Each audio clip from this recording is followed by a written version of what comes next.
Humanity's future home might not be a planet at all. We are on the verge of a great galactic migration, a time when our species could spread out among the stars. This is no longer just science fiction. Right now, new technologies and discoveries are making this colossal leap seem possible. By the end of this, you will understand the real steps that could turn humanity into an interstellar civilization.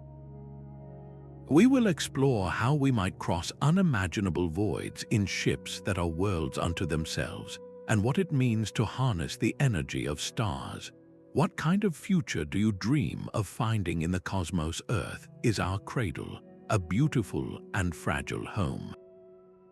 But a cradle is not meant to hold you forever.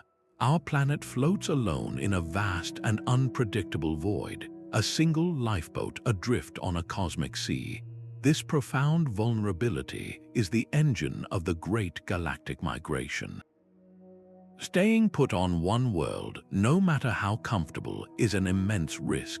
A single asteroid impact, a supervolcanic eruption, or the cascading effects of a global crisis could close humanity's book for good. Think of pioneers like Stephen Hawking, who insisted that spreading to other worlds was not a luxury, but a necessity for survival. This is not about abandoning Earth. It is about ensuring that all of our art, our knowledge, and our very DNA are not lost if our original home faces a catastrophe. The strategy is one of backups. You would not store your life's work on one hard drive. You would copy it, spreading the risk. In the same way, by establishing self-sustaining colonies on worlds around other stars, we create multiple archives for human civilization. Our story would no longer have a single, vulnerable setting. It would become a saga told across the galaxy. This survival instinct is powerful, but it immediately confronts a brutal physical reality. The distances between stars are almost incomprehensibly vast. Proxima Centauri, our very next-door neighbor in the cosmic scheme of things, sits over 4 light-years away. To put that in perspective, our fastest spacecraft today would take tens of thousands of years just to make that one short hop, and the galaxy we aim to call home is 100,000 light-years from end to end. This is the fundamental barrier, the cosmic distance problem that makes interstellar travel seem like a fantasy.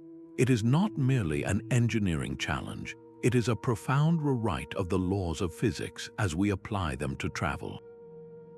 The core of the issue lies in something experts call the tyranny of the rocket equation.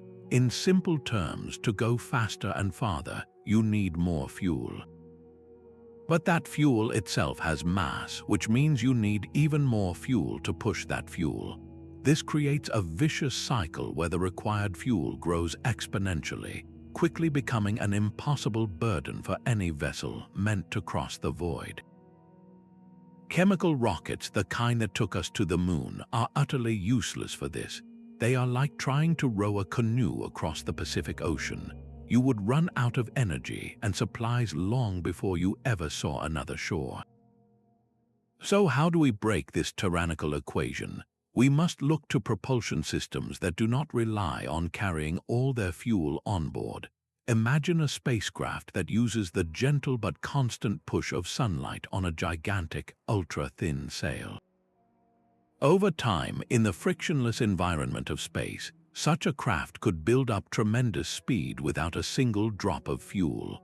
Or consider the raw power of nuclear pulse propulsion, a concept that involves detonating small atomic bombs behind a ship, letting the shockwaves push a massive shield forward. These are not magic, they are ideas grounded in real physics that could propel a vessel to a significant fraction of light speed. Yet even at these incredible velocities, a journey to a nearby star would still take decades or even centuries. This introduces a challenge just as daunting as the physics, the human element. What would life be like for those born aboard a ship, knowing their only purpose is for their grandchildren to someday see a new sun. The ship could not just be a vehicle, it would have to become a closed ecosystem, a miniature Earth sailing through the black. It would need to produce its own food, recycle its air and water perfectly, and maintain a stable society for generations. The very design of such a vessel would need to shift from being a ship to being an ark, a self-contained world built for the long dark between stars. This vessel would be a world in miniature, an ark carrying an entire ecosystem through the silent dark. These are generation starships, a concept where the journey itself becomes home for countless human lives. The crew that departs from Earth will not be the one to arrive. Their children and their children's children will be the ones to finally see the light of a new sun. For such a voyage to succeed, the ship must achieve a near miracle of balance. Its life support systems would have to function as a perfect closed loop.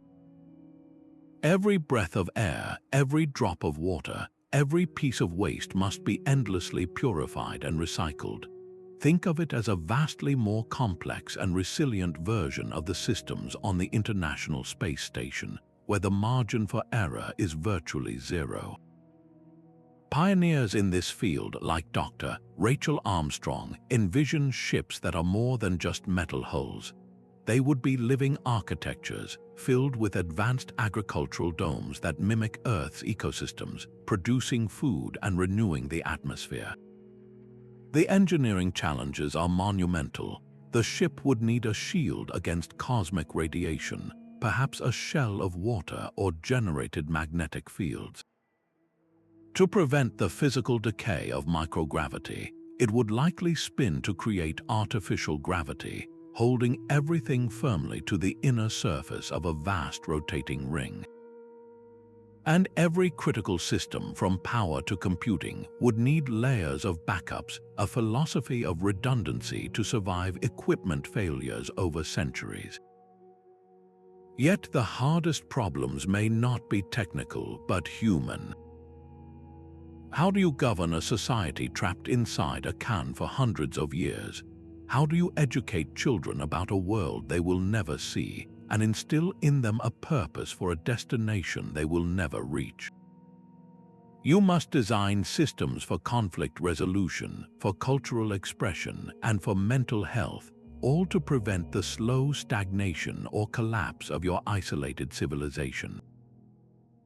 The entire social structure would be as carefully engineered as the engines. This raises a profound question. Could you dedicate your life and the lives of your descendants to a project whose ultimate success lies far beyond your own horizon? These mobile habitats are a testament to human patience, but they also push us to seek faster paths through the void. The ultimate answer to the distance problem may not be to travel through space, but to manipulate the very stage upon which the universe is set.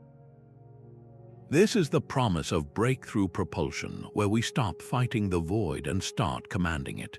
The most famous of these concepts is the warp drive, an idea brought into scientific respectability by physicist Miguel Alcubierre. It proposes a method where a spacecraft does not push itself through space, but instead creates a bubble of distorted spacetime around it. Inside this bubble, the ship remains stationary at rest. The magic happens outside. The drive would contract the fabric of space directly in front of the vessel, pulling the destination closer, while simultaneously expanding the space behind it, pushing the point of origin away. The ship would effectively surf on a wave of spacetime itself, moving faster than light relative to the universe outside without ever locally breaking the cosmic speed limit. It is like being on a moving walkway at an airport. You are standing still relative to the walkway, but you are moving much faster than someone walking on the stationary floor beside you. For decades, this was seen as a neat mathematical trick, a solution to Einstein's equations that had no connection to physical reality. The primary obstacle was a requirement for a type of negative energy or exotic matter, something with repulsive gravity to bend space-time in this bizarre way. We have never seen such a substance, yet the story does not end there. Recent theoretical work has suggested that the energy requirements, once thought to be impossibly vast, equivalent to the mass of Jupiter or more, might be drastically reduced. Laboratories like NASA Eagleworks have begun tabletop experiments, using sensitive instruments to try and detect microscopic warps in space-time. While no breakthrough has been confirmed, the very fact that such experiments are happening shifts the idea from pure fantasy to a legitimate, if highly speculative, area of research. This path also forks toward other fantastical ideas like stable wormholes. These would be shortcuts through the higher dimensions of space-time, tunnels connecting two distant points in the galaxy. Traveling through one could make a journey of thousands of light-years feel like a short walk. But like the warp drive, these concepts rely on exotic matter and energies we do not yet know how to create or control. The development of such a propulsion system would shatter every paradigm of exploration. It would transform the galaxy from an impossibly vast expanse into a network of neighboring islands. The Great Galactic Migration would no longer be a saga of generational arcs and profound sacrifice, but something resembling the age of exploration on Earth, where new worlds are just a short, manageable expedition away. What would it mean for humanity if we could hop between stars as easily as we cross continents today? To achieve this, we must first learn to harness energies on a scale we can barely comprehend, bending the universe itself to our will. The power to reshape the galaxy begins with a single star. Freeman Dyson did not imagine a solid shell, but a colossal swarm of individual structures orbiting a sun, capturing nearly all of its radiant energy. This is the ultimate power grid, a concept that defines a Type II civilization on the Kardashev scale. This theoretical framework, dreamt up by astronomer Nikolai Kardashev, sorts civilizations not by their politics or art, but by a simple metric, their total energy consumption. On this scale, humanity currently registers at a humble Type 0.7. We still draw all our power from the planetary resources beneath our feet. A Type 1 civilization would master all the energy that falls on its home planet from its sun, but a Type 2, that is a species that has become the master of its entire star system, using the full output of its sun. The energy from a single Dyson swarm would be almost beyond comprehension. Picture the total power our sun radiates every second, and then imagine harnessing all of it. This is not just about lighting cities. This is the kind of energy required to power the immense engines of interstellar arcs, to run the complex systems that terraform dead worlds, and to sustain populations scattered across multiple planets.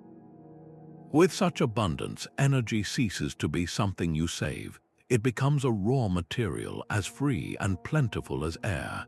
How would our society change if we could spend energy like water? We could use it to push asteroids together, to construct orbital habitats on a scale that dwarfs our greatest cities. We could even engage in star lifting, a process of carefully extracting material from the star itself to extend its life or to gather raw elements. The engineering required is staggering. Building a Dyson swarm would involve dismantling entire planets like Mercury to provide the raw materials. It would require armies of self-replicating robots working autonomously for centuries to assemble the countless solar collectors in orbit. This is not a project for a single nation or even a single generation. It is the work of a unified planetary civilization, a testament to a species that has learned to think on a cosmic timescale. This vast star-spanning energy network would provide the fuel for the next great leap, turning our attention from the stars themselves to the worlds that circle them. Such a vast energy network would be useless if we had nowhere to spend it, no new worlds to build. The ultimate destination of the Great Galactic Migration is not empty space but new homes. We must learn to turn cold, dead rocks into living, breathing worlds. This is terraforming, the art of planetary engineering on a godlike scale. Mars stands as our most likely first candidate, a frozen desert waiting for a second chance at life. The process would begin not with oceans and forests, but with a simple, powerful act: warming the planet. We could introduce potent greenhouse gases like perfluorocarbons into the thin Martian atmosphere. These gases are exceptionally good at trapping what little heat the sun provides, acting like a cosmic blanket wrapped around the planet. As the temperature slowly rises, the frozen carbon dioxide at the poles would sublimate, turning directly from ice into gas, thickening the atmosphere and accelerating the warming in a powerful feedback loop. Orbiting mirrors, kilometers across, could be positioned to reflect additional sunlight onto the polar ice caps, further speeding up the thaw. After decades, perhaps centuries, of this careful warming, the average temperature would climb above the freezing point of water. For the first time in billions of years, liquid water would flow freely on the Martian surface, carving new river channels and collecting in nascent seas. But an atmosphere we can breathe is still a distant dream. The next phase involves the most delicate engineering of all, creating a biosphere. We would seed the new Martian soil with specially engineered microorganisms, tiny factories designed to consume the carbon dioxide-rich air and release oxygen as a byproduct.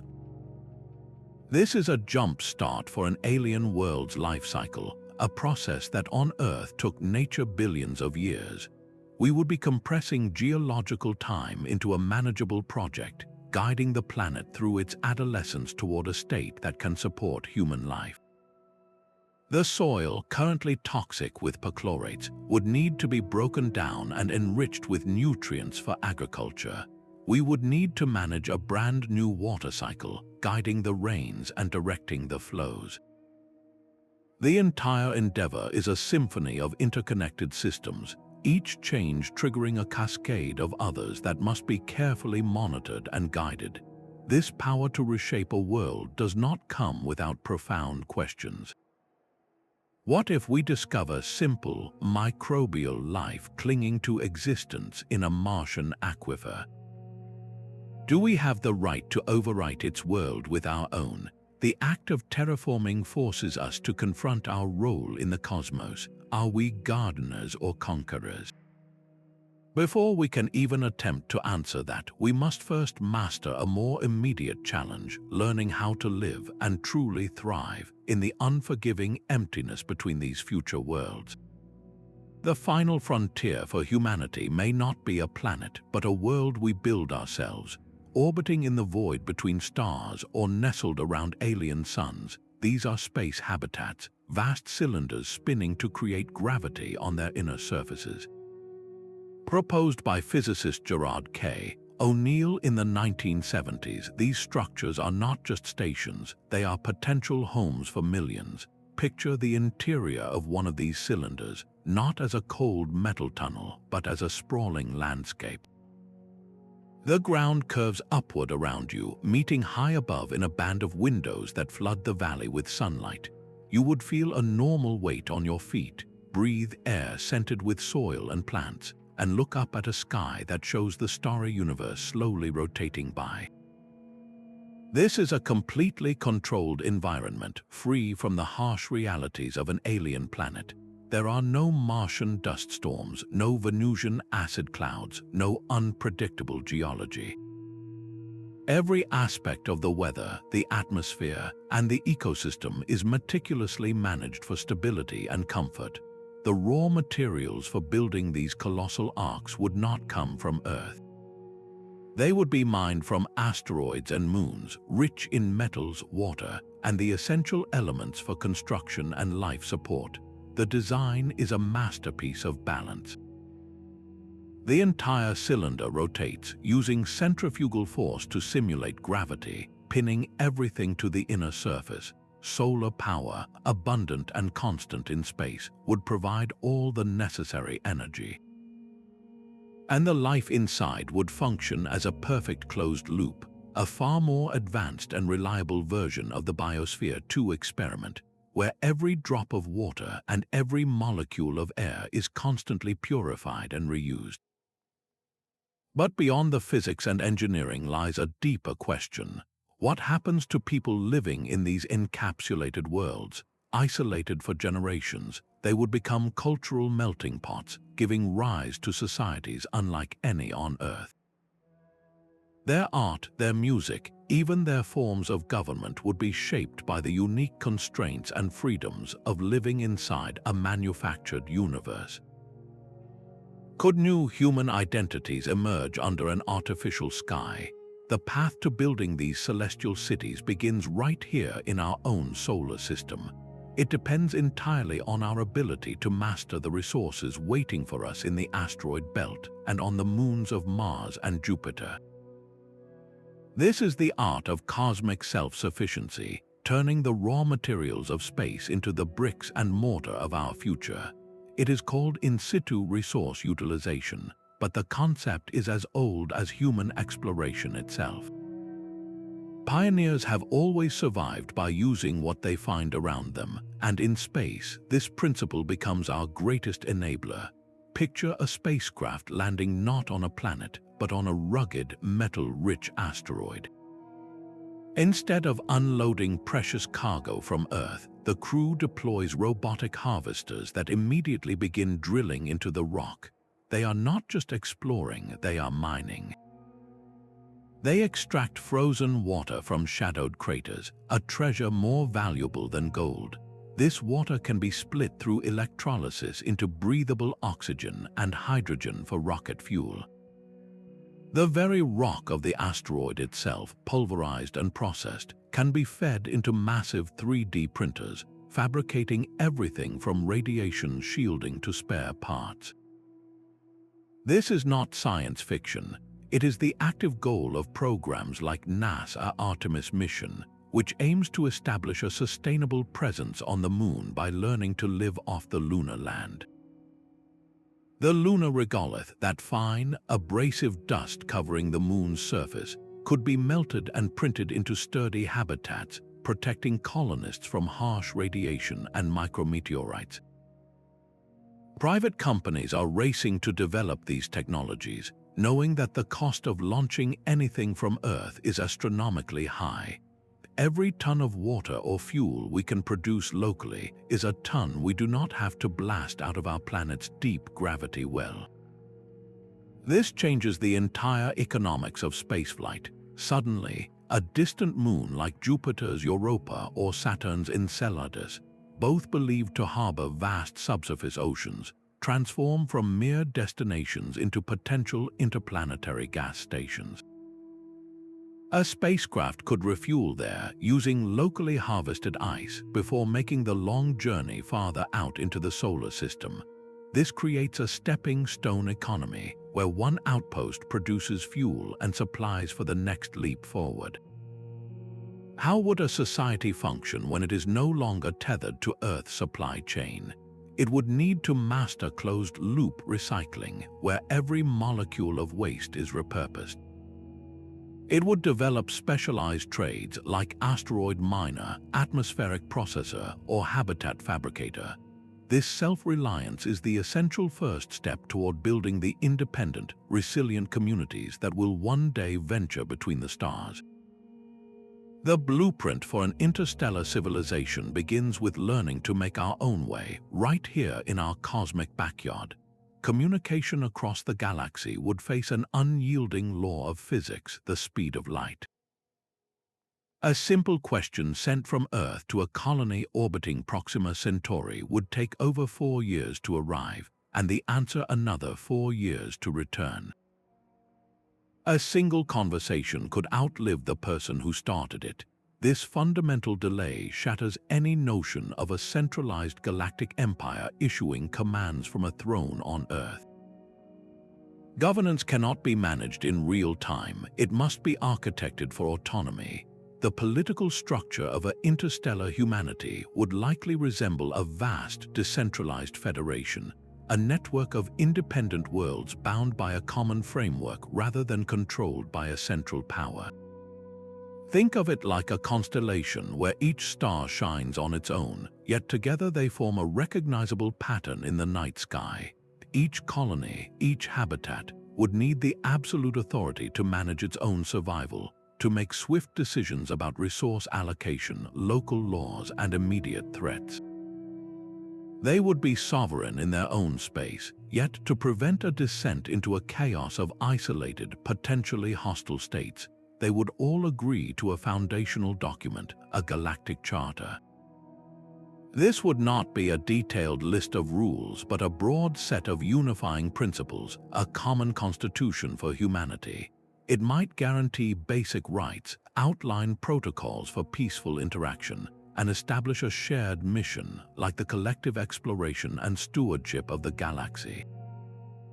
Our current Outer Space Treaty, which declares that no nation can claim celestial bodies, provides a crucial starting point, but it is a wading pool compared to the ocean of complexity ahead. New legal frameworks would have to be invented to address questions we can barely grasp today. How do you allocate mining rights to a pristine asteroid belt between two colonies that have developed in isolation for 300 years? What are the legal rights of a being whose consciousness is entirely artificial, or a human so genetically modified for life on a high-gravity world that they are no longer biologically human in a traditional sense? Conflict resolution could not rely on fleets of warships dispatched from a capital world. The journey time alone makes that impossible. Instead, we might see the emergence of sophisticated, AI-mediated arbitration systems. These would not be judges, but neutral analytical engines that could process millennia of legal precedent, cultural contexts, and situational data from all parties to propose equitable solutions.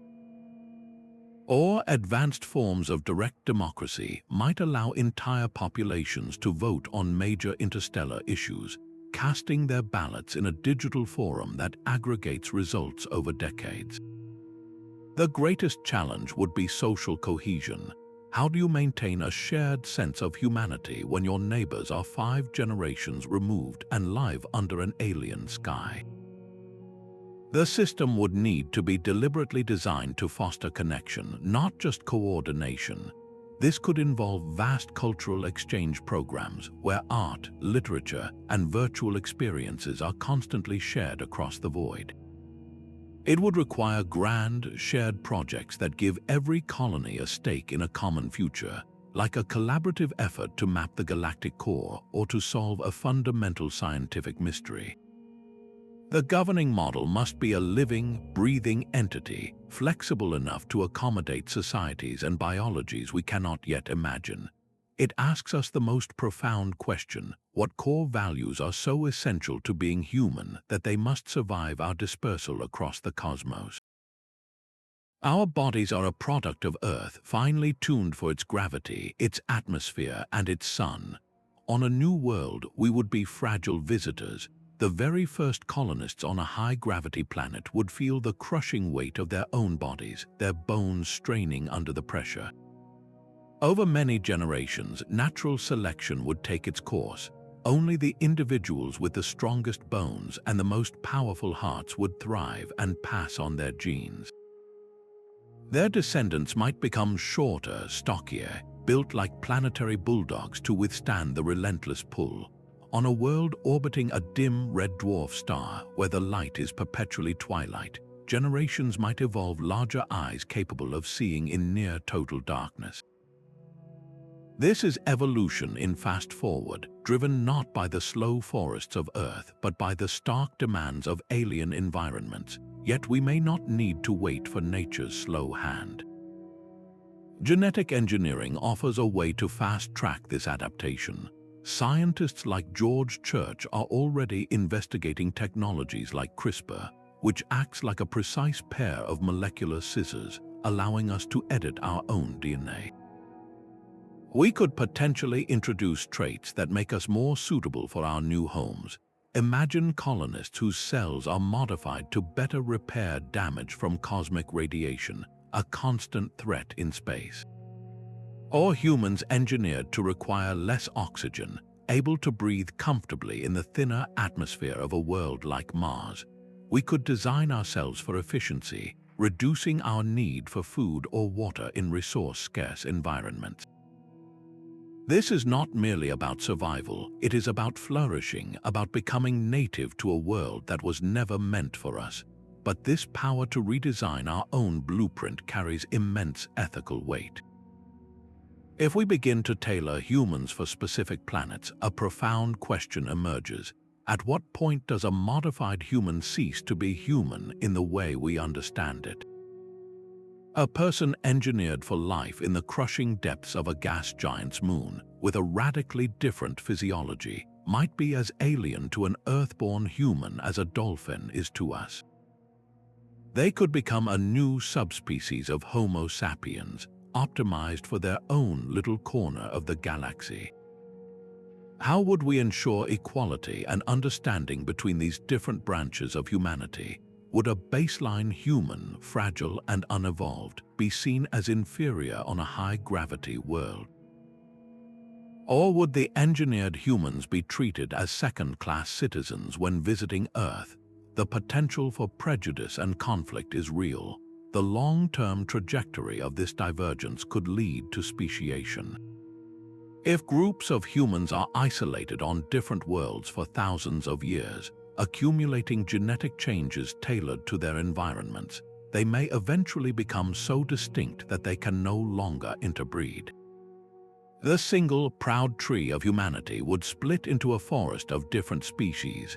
Our galaxy could one day be filled with a breathtaking diversity of humanoid forms, from the slender, graceful inhabitants of low-gravity worlds to the robust, heat-resistant dwellers of planets close to their suns. This diversity could be our greatest strength, with each branch offering unique perspectives and solutions. Yet it could also be the source of our greatest conflicts, as old tribal instincts are amplified across light years of separation. This biological transformation is not happening in a vacuum. It is unfolding alongside the rise of a completely non-biological intelligence, a partner that could guide or perhaps even surpass our journey into the cosmos. These autonomous intelligences would be the silent architects of our new homes, working in the void long before the first human footstep. Imagine a fleet of robotic scouts arriving at a promising exoplanet. They do not just take pictures, they begin construction. Guided by sophisticated narrow artificial intelligence, they deploy from their landers and start mining local rock, refining metals, and using 3D printing systems to assemble basic habitats, power grids, and life support modules. By the time a generation ship arrives centuries later, it would not find a barren wilderness but a prepared outpost, a beachhead built by our mechanical emissaries. This is the power of AI as a precursor, turning a hostile environment into a welcoming port. But the role of artificial intelligence extends far beyond these initial setup tasks. The true challenge of a generation ship is managing a closed ecosystem over centuries. This is a problem of mind-boggling complexity, with millions of interdependent variables. A narrow AI dedicated to agriculture would monitor every plant, adjusting light, nutrients, and water with a precision no human could ever match. Another system would manage the atmospheric balance, constantly scrubbing carbon dioxide and replenishing oxygen, predicting and preventing any dangerous drift. These are not just tools, they are the unseen guardians of a fragile world in a bottle, maintaining the perfect conditions for life to flourish in the absolute darkness between stars. The next step is an artificial general intelligence, a mind with the flexibility and understanding of a human, but with the speed and data processing power of a machine. On a ship isolated from Earth, such an intelligence would become the ultimate coordinator and companion. It could serve as the ship's historian, librarian, and teacher, holding the entire knowledge of Earth in its memory for the crew to access. It could act as a mediator in social disputes, analyzing centuries of sociological data to propose fair solutions. It could even become a partner in scientific discovery, running complex simulations of the new solar system the ship is approaching, formulating hypotheses that would take human scientists a lifetime to conceive. This deep collaboration raises a critical question of trust. With communication delays spanning years, these systems would need the authority to make life or death decisions on their own. If a meteoroid shower threatens the ship, the AI must be able to execute evasive maneuvers in milliseconds. If a plague breaks out in the agricultural dome, it must be able to quarantine sections and direct medical robots without waiting for a committee debate. This requires a level of reliability and alignment we have not yet achieved. Experts in AI ethics constantly warn that we must ensure these powerful minds share our fundamental values, that their goals are perfectly aligned with human survival and flourishing. We must build them not as slaves but as partners with a deep-coded understanding of ethics, empathy, and the sanctity of life. The synergy between human intuition and machine intelligence could birth entirely new forms of culture. An AI might compose symphonies based on the gravitational waves from a binary star system, or create visual art from the magnetic fields of a gas giant. It could work with human scientists to unravel cosmic mysteries that neither could solve alone. What new physics might we discover when a general intelligence can directly perceive the quantum foam or model the birth of a galaxy? This partnership promises to redefine exploration itself. Yet, as we prepare to send these intelligent proxies into the galaxy, we are forced to confront a profound possibility. If we can create minds to explore for us, what might other, older civilizations have already created? Our own artificial intelligence could be the first to discover that we are not alone, not by finding little green men, but by recognizing the signature of another synthetic mind in the silent depths of space. The universe is profoundly quiet. This silence presents a riddle that haunts every dream of galactic migration. If the cosmos is so vast and ancient, teeming with billions of potentially habitable worlds, then the evidence for other intelligent civilizations should be overwhelming. Yet when we listen, we hear only static. This is the Fermi Paradox, a question that echoes in the void. Where is everybody? The answer to this puzzle may hold the key to our own survival as a species. One terrifying possibility is the Great Filter. This hypothesis suggests that the evolution of intelligent, space-faring life requires passing through a series of critical steps, and one of these steps is almost impossible to survive.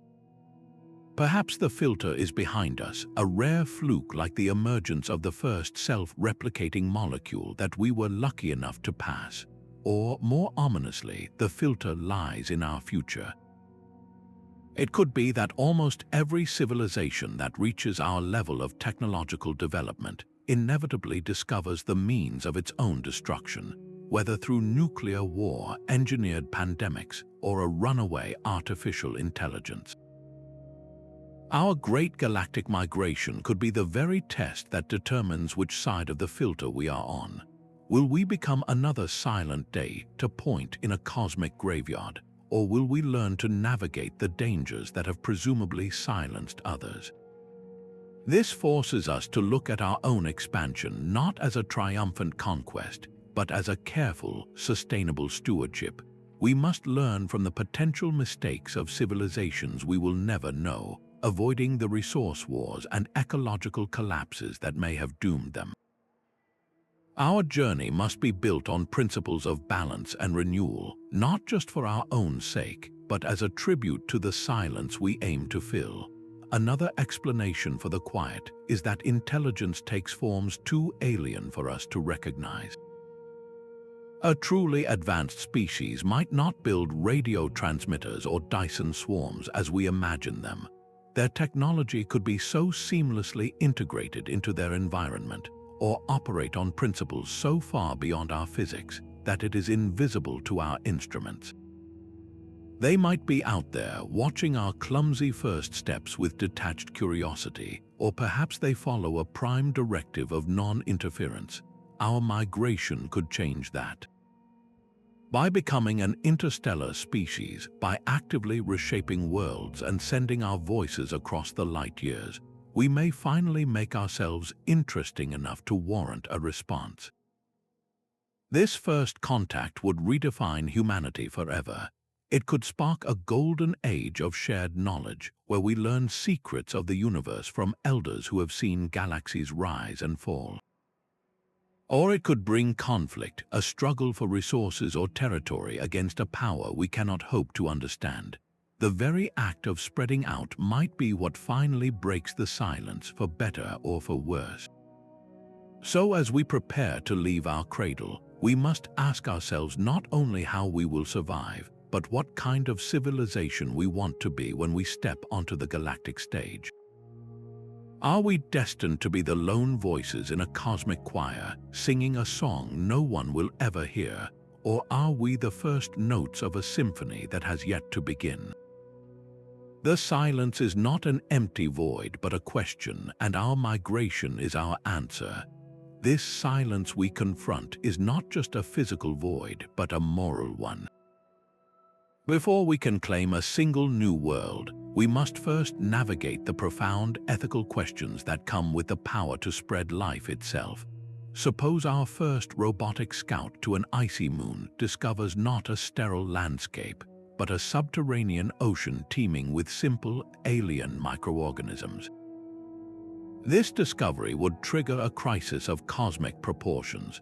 Do we have the right to drill through that ice, to mine the moon's resources, and in doing so, risk contaminating or destroying a Genesis story entirely separate from our own?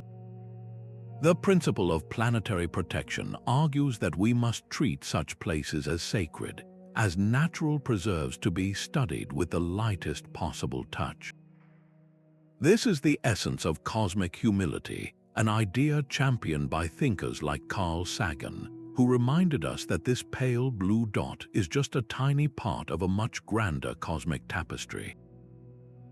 We must ask ourselves if our survival is worth the price of extinguishing another chapter of life's story before we have even read the first page.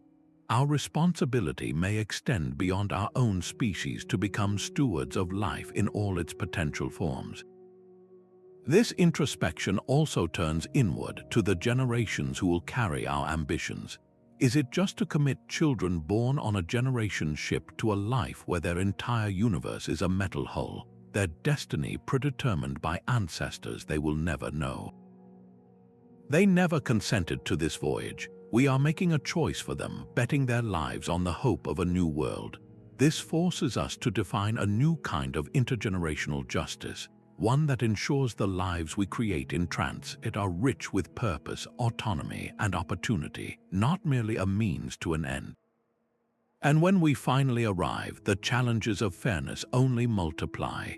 The distribution of resources across light years will be inherently unequal. One colony might flourish in a system rich with asteroids perfect for mining, while another struggles on a world with scarce water. Without careful design, this could create a permanent underclass of colonies, a galactic divide between the resource-rich and the resource-poor. We would need frameworks for cosmic fairness, perhaps a system where knowledge and technological advancements are shared as a common human inheritance, ensuring that every branch of our civilization has the tools to thrive. The moral landscape grows even more complex when we consider the other minds we might create to join us. If we engineer a sentient artificial intelligence to pilot our ships or uplift an animal species to assist in labor, what rights do they possess? Are they our partners, our tools, or our children? Granting them a voice in our migration is not just a philosophical exercise, it is a practical necessity for a stable, multi-species civilization. How do we balance our ingrained survival instincts with these profound ethical imperatives? There are no simple answers, only a pressing need to weave these moral considerations into the very fabric of our plans. The architecture of our migration must be built not just with steel and fire, but with wisdom, foresight, and a deep respect for the silent, watching cosmos.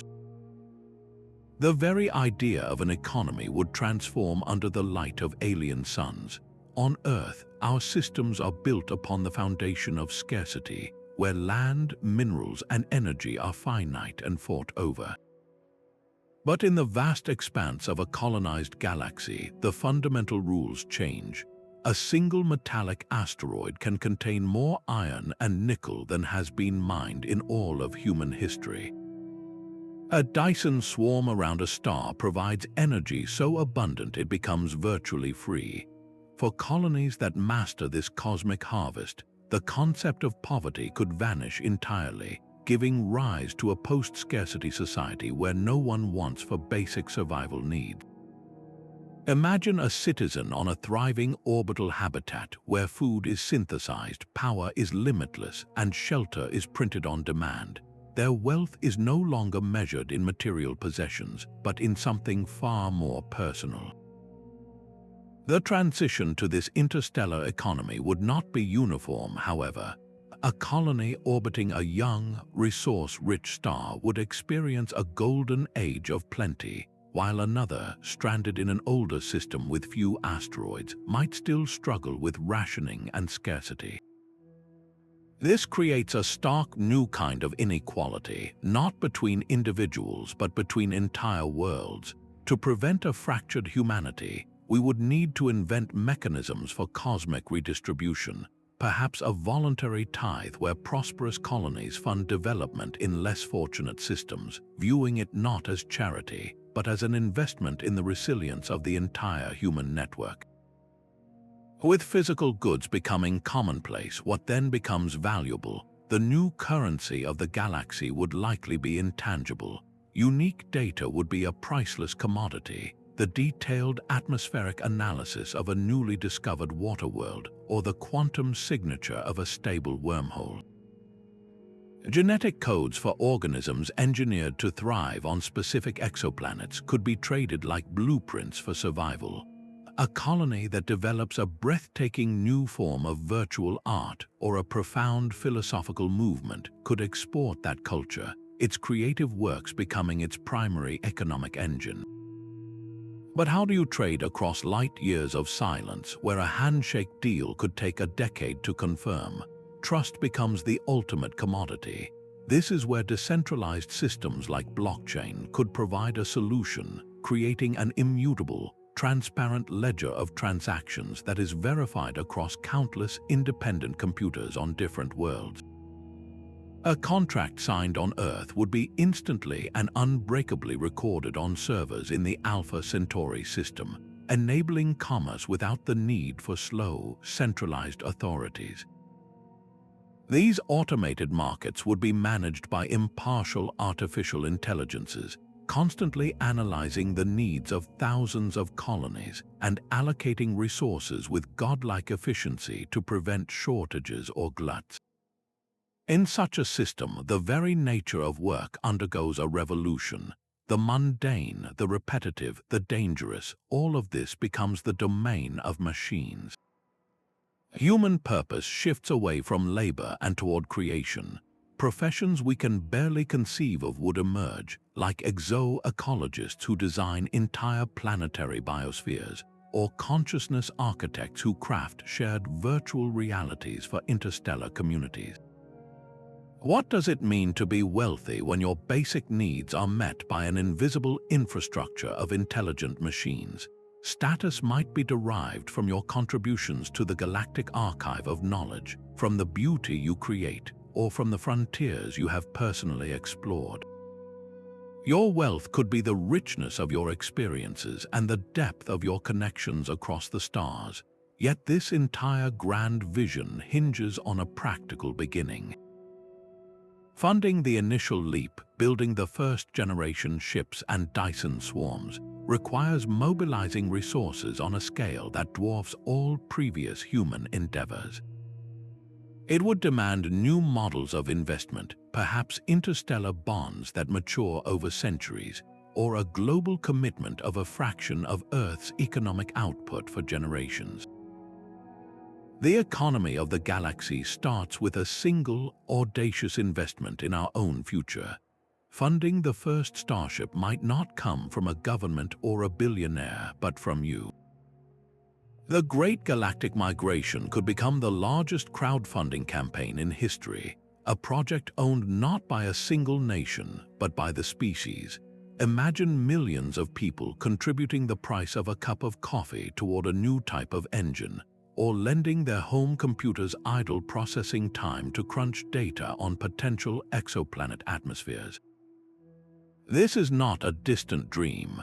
Platforms like Kickstarter have already sent small satellites into orbit and funded ambitious lunar rover missions, proving that public passion can directly fuel space exploration.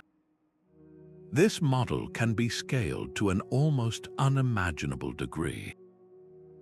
What if we collectively funded the first prototype of a solar sail, large enough to journey to another star? Or if we sponsored a global prize for the team that designs the most efficient closed-loop ecosystem for a generation ship? Every small contribution would be a vote for a future among the stars, transforming the migration from an abstract concept into a shared human project with millions of stakeholders. This participation extends far beyond just money. Citizen science projects invite everyone to become a direct contributor to the search for our future homes. Online platforms could allow you to visually scan data from space telescopes, your human brain potentially spotting the subtle dimming of a star that a computer algorithm might miss. You could join a virtual community designing the social structure for a new colony, running simulations to see how different laws and customs hold up over centuries of isolation. Your unique perspective as a teacher, an artist, or a farmer could provide invaluable insights that a room full of engineers might never consider. This taps into a vast, global reservoir of creativity and intellect, ensuring that the blueprint for our interstellar future is not drawn by a single culture or profession, but is a mosaic of human thought.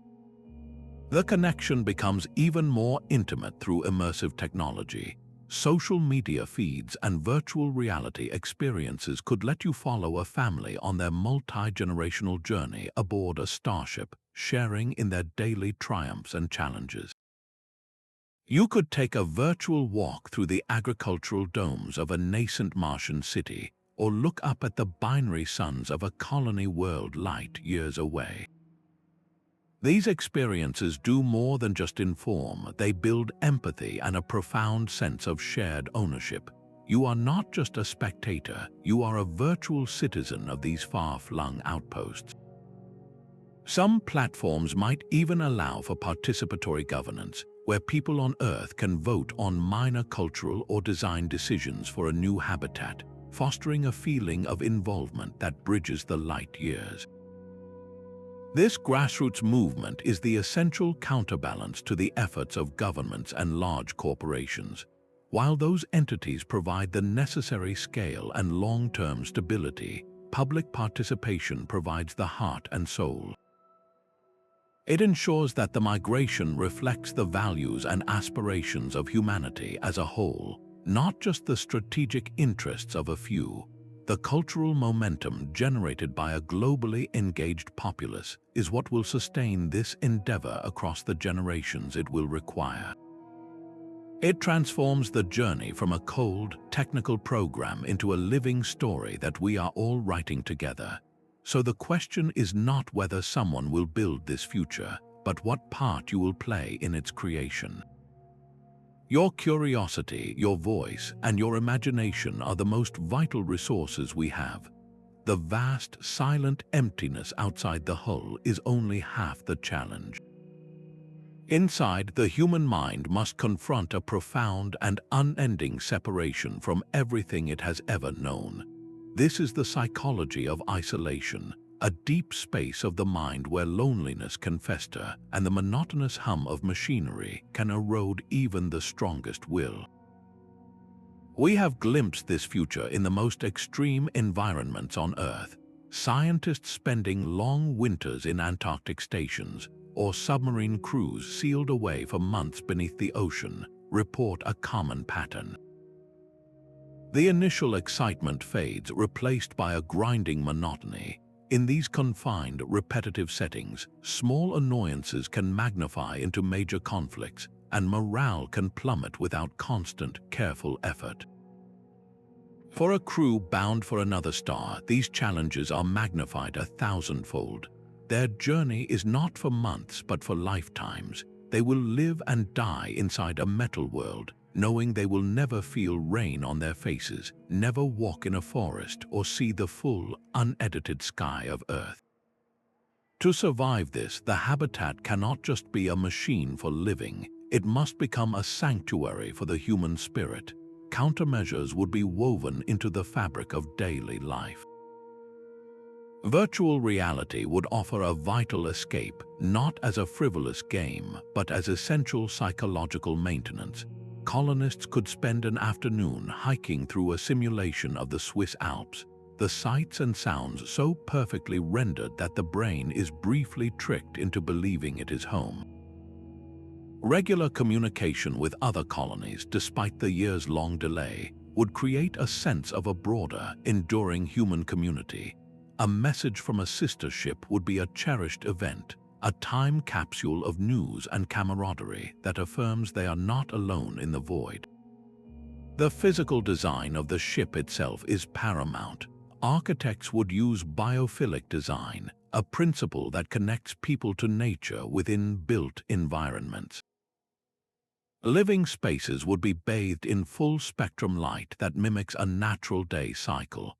Communal areas would be spacious and filled with living plants, the sound of running water, and the scent of soil. These are not luxuries but critical life support for the mind. At the same time, the design must balance community with solitude, offering private retreats where a person can escape the constant presence of others. A shared purpose is the glue that holds it all together. The community would develop its own unique culture, with rituals and holidays marking the ship's year, celebrating milestones and honoring those who came before. They might tell stories of Earth, ensuring their children understand the legacy they carry, while also writing new stories of their own journey. Mental health support would be as routine as checking the oxygen levels. Artificial intelligence counselors, available anytime, could provide a neutral, confidential ear, while peer support networks would create a web of human connection and understanding. How would you cope with the knowledge that the blue marble of Earth is lost to you forever? The answer lies in building a new world so rich with meaning, connection, and beauty that the loss is balanced by the profound value of the journey itself.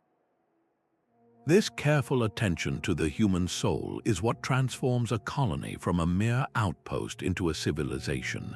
And just as we must nurture the mind, we must also prepare the body for the alien environments that await. The classroom has no windows, but the entire ceiling is a star chart. A child points to a flickering dot, and her holographic teacher expands it into a swirling nebula, explaining the chemistry of star formation right there above their heads. This is education in the void, a system designed not just to inform, but to prepare a new kind of human for a life the rest of us can barely conceive. The curriculum is a careful balance between memory and mission. Students must learn the entire history and art of Earth, a world they will never visit, to understand the legacy they carry.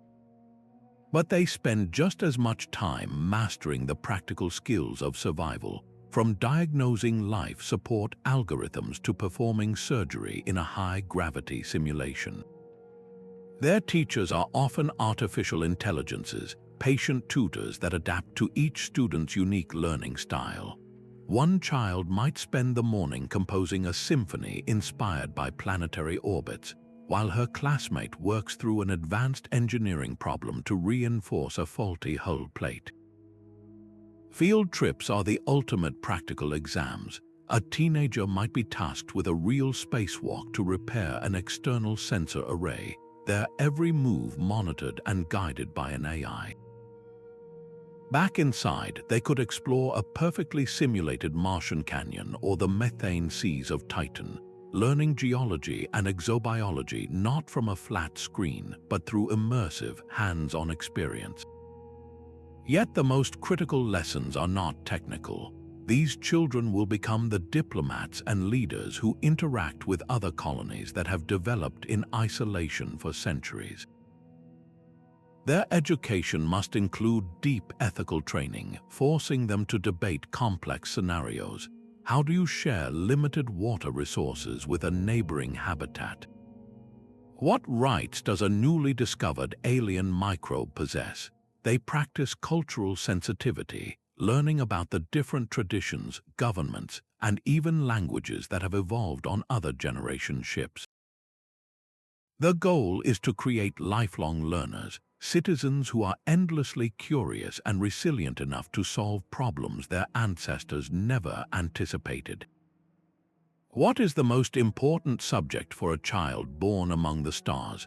Perhaps it is a fusion of everything, a holistic understanding that their knowledge is the thread that connects the past to the future, and their wisdom is what will weave that thread into a stronger civilization. This foundation of learning is what will allow them to not just inhabit new worlds, but to build societies that thrive for millennia.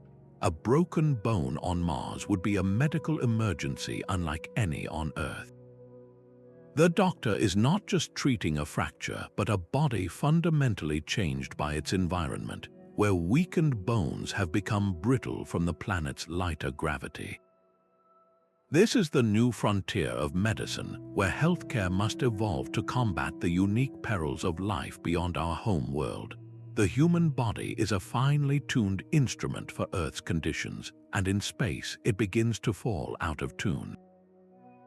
Prolonged exposure to microgravity leaches calcium from bones, weakens muscles, and causes fluids to shift upward, creating constant pressure on the eyes and brain. Cosmic radiation, a drizzle of high-energy particles that Earth's magnetic field deflects, constantly bombards colonists, subtly damaging cells and elevating long-term cancer risks. And then there are the completely unknown biological threats, novel viruses or alien allergens carried on dust from a new world, against which our immune systems have no natural defense. The medical bay on a colony ship or a Martian outpost would be a fortress against these invisible enemies. Compact, AI-powered scanners would provide instant diagnostics, identifying a pathogen's genetic sequence in minutes. With specialists on Earth years away, telemedicine would be redefined. A surgeon on a distant habitat might guide a complex procedure through a library of recorded simulations and an AI assistant that can predict complications in real time. Perhaps the most crucial technology would be 3D bioprinters, machines that use a patient's own cells as ink to print new skin grafts, replacement blood vessels, or even entire organs, eliminating the agonizing wait for a transplant that could never arrive from Earth. Prevention becomes as important as any cure. Each colonist would be constantly monitored through genetic screenings that watch for the earliest signs of radiation damage or disease. Their nutrition is precisely engineered. Their meals are a carefully calculated blend of nutrients to counteract the physical toll of their environment. Daily exercise is not optional. It is a medical prescription spent on resistance machines and centrifuges that simulate gravity, a desperate fight to keep the body from forgetting the world it was built for. In this isolated reality, every colonist must possess some degree of medical training. The cook must know how to stop a bleed. The engineer must be able to set a bone. They are their own first responders in a crisis where no evacuation is possible. This intense focus on sustaining human vitality could unlock deeper secrets. Research into aging and cellular repair would likely accelerate, as extending a healthy lifespan becomes a strategic advantage for long missions. The very definition of health shifts from merely treating illness to actively engineering human resilience. How do you keep a species healthy in a world that was never meant for it? You rebuild medicine from the ground up, making every colonist a partner in their own survival. The art created in the void will not be a mere echo of Earth. It will be something entirely new, born from the physical and psychological realities of life among the stars. Imagine a symphony composed not for violins, but for the deep, resonant hum of a ship's gravity ring, its rhythm synchronized to the vessel's slow, endless spin. Visual artists might abandon traditional canvases to work with holographic light, sculpting nebulas and star clusters in 3 dimensions within their habitation modules. Their paintings would capture the haunting duality of a binary starise over a cratered moon, a sight no human eye has ever witnessed. This artistic explosion is not a luxury.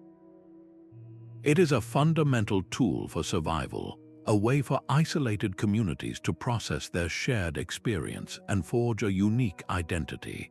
A colony founded by scientists and engineers might develop a culture that venerates precision and logic, its stories told through complex mathematical poetry.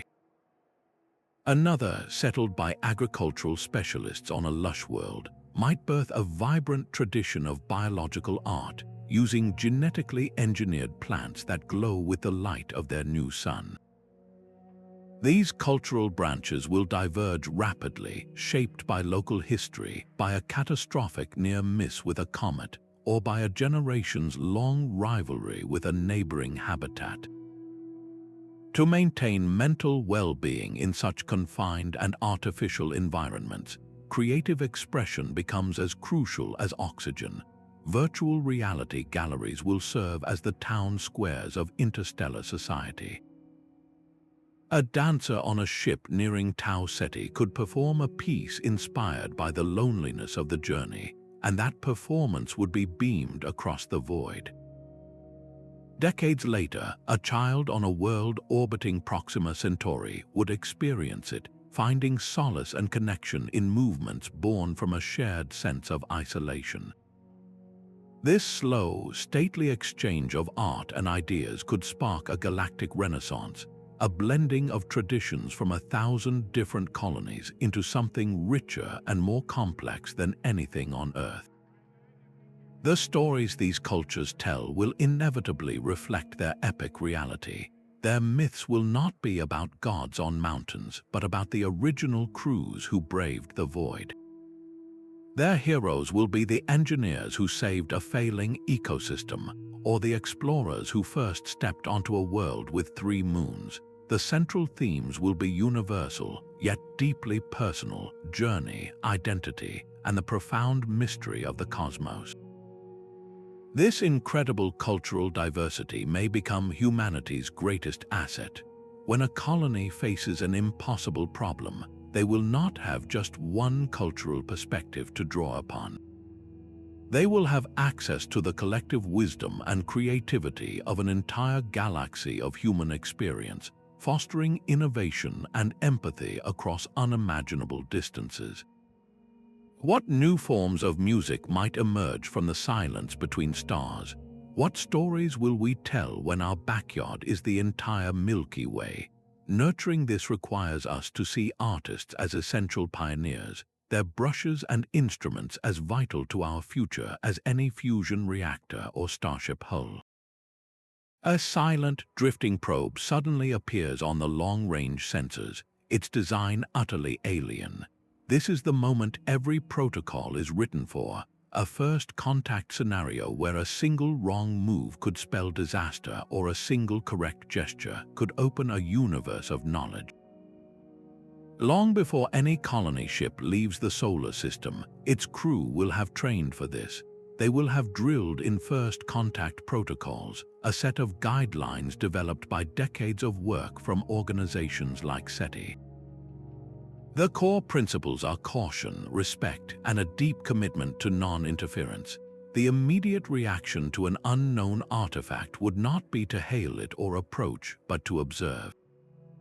For days, perhaps weeks, the ship would remain silent, gathering every possible piece of data on the object's composition, energy signature, and behavior, all while maintaining a safe distance. The goal is to understand its capabilities and, if possible, its origin before ever announcing our presence. This slow, methodical approach is designed to avoid any action that could be misinterpreted as a threat. A sudden laser scan or a burst of radio transmission might be seen as a weapon discharge by a species with a completely different sensory perception. Every action is measured against one critical question: how would this look to them? To prepare for these high-stakes encounters, colonists undergo rigorous cultural sensitivity training that goes far beyond anything on Earth. They participate in complex simulations where they must communicate with artificial intelligences programmed with truly alien psychologies. One simulation might involve an entity that only understands layered metaphors, while another communicates through complex mathematical pulses. The trainees learn to look for universal constants, like the mathematical nature of physics, as a potential common ground. They practice sending pictograms that convey basic concepts of our biology and our peaceful intentions, always beginning with simple arithmetic. The discovery of even simple microbial life would trigger an entirely different, yet equally important, set of protocols. A world with its own Genesis story, however humble, would immediately be designated a protected zone. Colonization plans would be halted or radically altered to create a vast preserve, with all scientific study conducted under the most stringent planetary protection standards to prevent contamination. Robotic labs sterilized to an incredible degree would be deployed to study the life in its pristine state. This is not just about ethics, it is about prudence. Introducing an Earth microbe could wipe out the very alien biology we hope to study, and we have no way of knowing if an alien microorganism could prove devastating to our own crops or health. The potential benefits of a peaceful exchange are beyond calculation. A civilization just a few thousand years older than ours might have solved problems we cannot yet even formulate. They could share knowledge of cosmic phenomena, new forms of energy, or a deeper understanding of the universe's fundamental laws. This preparation transforms our expansion from a reckless land grab into a careful, respectful entry into a galactic community. How would you react in that moment of contact? Your training would take over, turning a potentially terrifying encounter into a deliberate, historic act of diplomacy. Being ready for the unexpected is what separates a wise civilization from a reckless one, ensuring our first hello to the cosmos is spoken with clarity and respect. Our journey to the galactic rim begins in our own cosmic backyard. Within the next few centuries, our solar system will transform from a collection of destinations into a network of homes. The first critical milestone is the establishment of a self-sustaining city on Mars, a proving ground for the closed-loop life support and resource extraction technologies that will be essential for deeper space travel. Concurrently, we will tap into the mineral wealth of the asteroid belt, constructing massive orbital habitats that serve as shipyards and way stations. These outposts are not just ends in themselves, they are the foundational stepping stones, the training wheels for an interstellar civilization. Every dome sealed on Mars, every ton of water mined from a carbonaceous asteroid teaches us how to survive without a constant lifeline to Earth. This solar system phase is our essential shakedown cruise, where we work out the kinks in our systems and our societies before committing to the void between stars. The second great wave of migration pushes beyond the comforting light of our sun. After mastering interplanetary travel, our focus shifts to nearby stellar neighbors, with the Alpha Centauri system as the prime candidate. This leap is made not by human crews at first, but by robotic seed ships. These autonomous arcs, smaller and faster than generation ships, would be dispatched on multi-century voyages. Upon arrival, their narrow artificial intelligence would awaken, using advanced 3D printing and local resources to construct basic habitats, power grids, and food production facilities. By the time a slower, human-carrying generation ship arrives centuries later, it would not find a barren rock but a prepared beachhead, a port of call built by our mechanical proxies.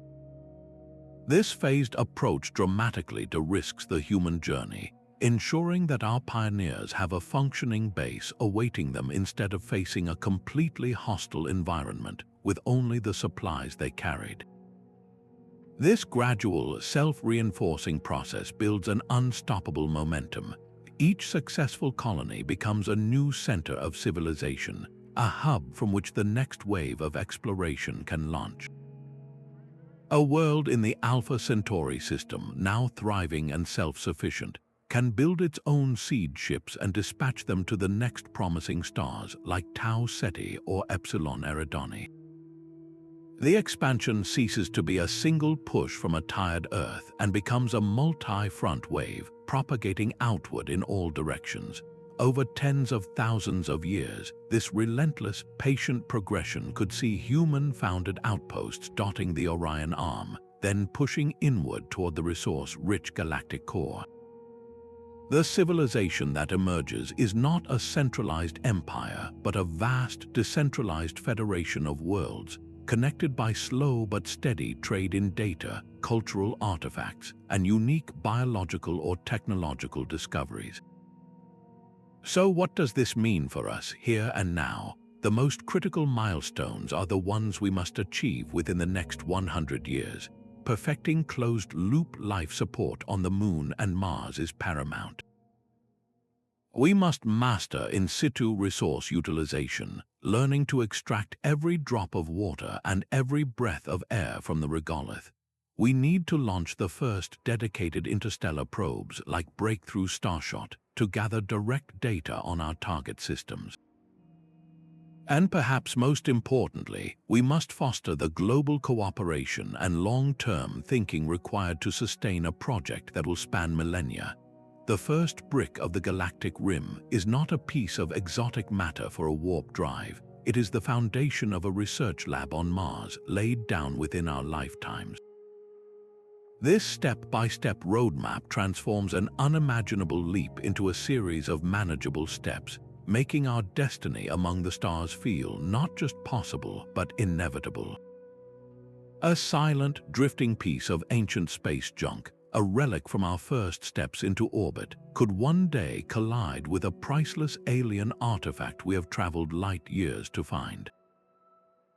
Our expansion into the galaxy carries an immense ecological shadow, a responsibility we have learned the hard way on our own planet. The lessons from Earth's climate crises and plastic-choked oceans must become the foundation for a new ethic of cosmic stewardship. This is not about halting our journey, but about ensuring it leaves the universe richer, not poorer. Every new world we approach is a potential library of scientific discovery, holding secrets about the origin of life and the formation of solar systems. A single rover track through a unique geological formation, or a microbe from our ship contaminating a pristine ice deposit, could erase billions of years of cosmic history in an instant. We must adopt a galactic version of the leave no trace principle. planetary landers could be designed to vaporize upon completing their missions, leaving the surface untouched for future study. Our starships and habitats would be engineered not just for durability, but for full recyclability, their materials constantly repurposed in a perfect, closed loop that generates zero waste. The very energy propelling our civilization forward must be sourced with care.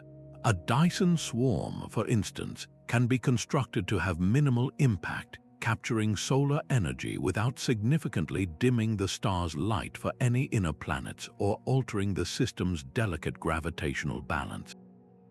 This philosophy transforms us from extractive conquerors into benevolent gardeners of the galaxy. We are not merely claiming territory, but tending to it, adding to its diversity and vitality. A terraformed world could be seeded with a vibrant, engineered biosphere that enhances its stability and beauty, a new branch on the tree of life. This careful approach is not altruism alone, it is the ultimate strategy for our own long-term survival.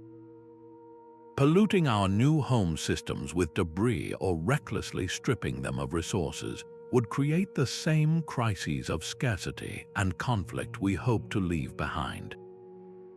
How can we grow without destroying? By weaving preservation into the fabric of our ambition, we ensure that the great silence we fill is one of harmony, not an echo of our past mistakes.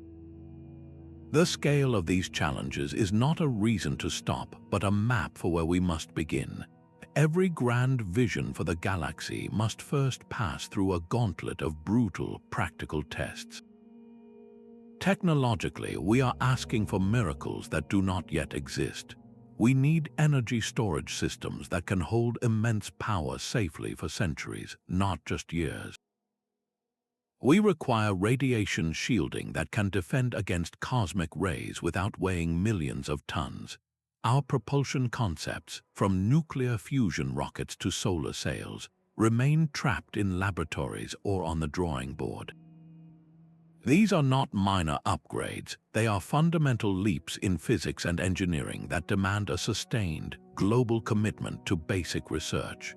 This is not a race for a single nation to win, but a collective human project that will thrive only through open international collaboration, sharing both the costs and the breakthroughs. The social architecture for such a journey is just as critical as the physical ship. How do you keep a community of thousands psychologically healthy and functionally stable when they are sealed inside a metal hull for 10 generations? We cannot wait until launch day to find out. The work starts now, in analog environments right here on Earth. Researchers are already running year-long missions in isolated habitats, like simulated Mars bases in remote deserts or underwater laboratories. These are not just engineering tests, they are living experiments in group dynamics. They study how conflict arises and is resolved, how leadership structures evolve under stress, and what governance models prevent a descent into tyranny or chaos. We are gathering the data to write the first draft of a social contract for the stars, learning how to build a society that is both resilient and just. Setbacks are not just possible, they are guaranteed. A life support system will fail during a test. A group in a simulated habitat will fracture. These are not signs that the dream is impossible. They are the most valuable parts of the process. Each failure is a lesson etched in fire, showing us a weakness we did not anticipate and forcing us to build a better, more robust solution. This iterative process of trying, failing, and refining is how we build true resilience. It transforms naive optimism into hard-earned confidence. The entire endeavor demands a perspective shift that goes against much of modern culture. Galactic colonization is not a project for a single lifetime, or even 10.